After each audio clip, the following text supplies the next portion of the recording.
Hey guys, XCurtrikX here. I'm going to be reading you guys a fanfic.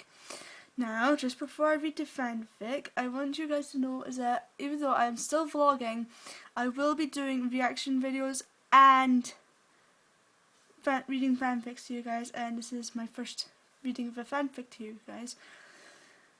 So let's just jump right into it.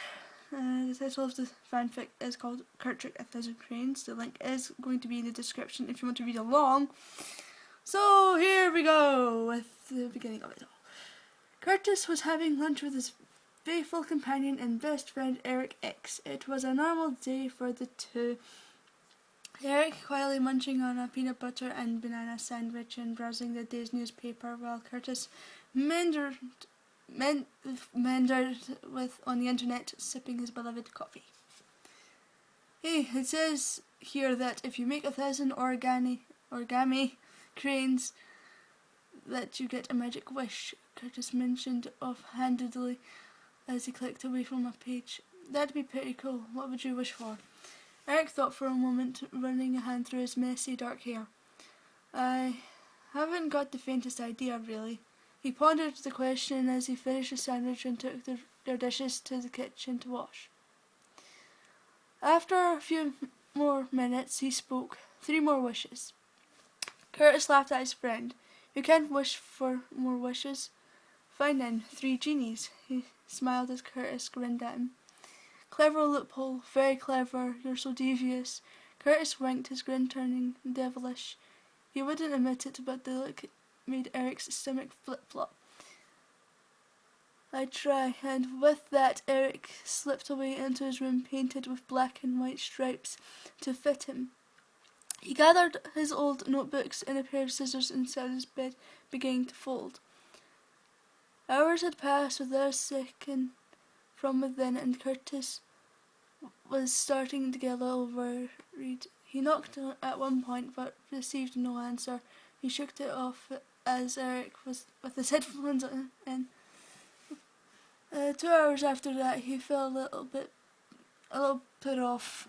He left, deciding some fresh air would help. The rain had just ended, so he decided that short walk to the nearest mini-mart would do him just fine.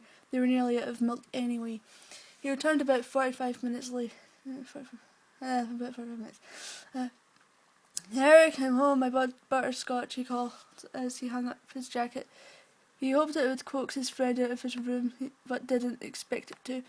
By now he was pretty worried. Eric usually told him if he was working on something and he didn't want to be bothered. He put away the groceries he picked up before walking to Eric's room, candy in hand. He knocked twice. Eric, are you okay? You've been in there for nearly 6 hours. I'm kinda worried. Did I do something?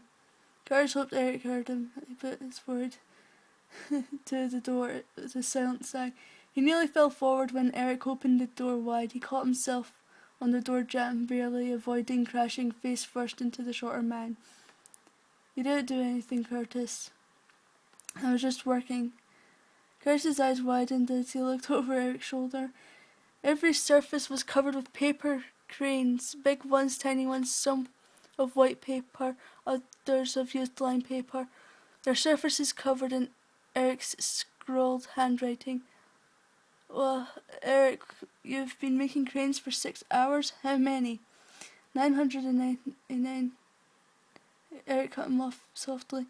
The shorter man left the door open and walked back to his blue-sheeted bed, picking up a half-finished crane. Curtis followed him in, careful not to tread on any of them. Have you decided what you'll wish for? He moved a few cranes to sit next to his best friend, watching the deft pianist's fingers creasing and folding, easily coaxing a petal fold from the stubborn white paper. Yes, he trailed off. But if I told you, I'd have to kill you, and it won't come true. Eric paused, as if deciding which end of the crane he would fold to make the head. But with a deep breath, he pinched one of the ends down and set it on Curtis's knee, closing his eyes as he made his wish. There were a few moments of silence as Eric opened his eyes and looked at Curtis. The taller man met his eyes, his own silently questioning. As he parted his lips to speak, he found them faced with Eric's. He felt his smooth hand slide over his cheek and safer as it cupped his face warmly. Both dark pairs of eyes drooped closed as both participants melted and responded to each other. They pulled back for air a few seconds later. Eric's eyes darkened with want. "Oh, was this your wish?" Curtis asked breathlessly, surprised as his bandmate ran his lips over Curtis's sensitive neck. "No, but sometimes you gotta make your own magic."